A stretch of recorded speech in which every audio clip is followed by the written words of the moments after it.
Friends, welcome back to Drew Tutorial, and in this video I'm going to show you how to create a dynamic collection on Steam.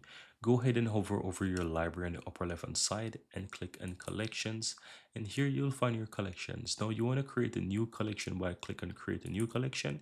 Give it a name, so I can say for example 2025 games. As you can see here, I have one for 2022.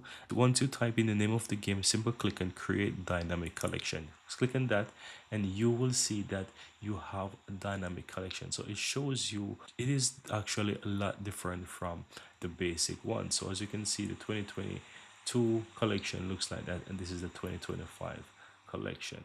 So you see how it looks. It shows you the players here, it shows you player state, genre, you see.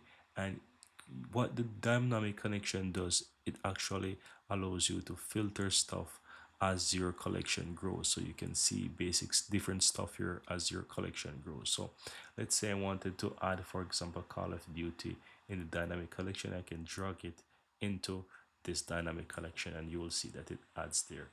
And once I add it, I can choose what I want. If I want to say this is, for example, I can click on it and I can, basically see stuff about it. But let me go back to the dynamic collection. You can basically select stuff once you have those different things. So as your collection grows, you are able to filter stuff, and you can see, for example, what you want to add for it. So this is very easy stuff, guys. So that's how you can easily go ahead and play around with those dynamic collection as you so desire.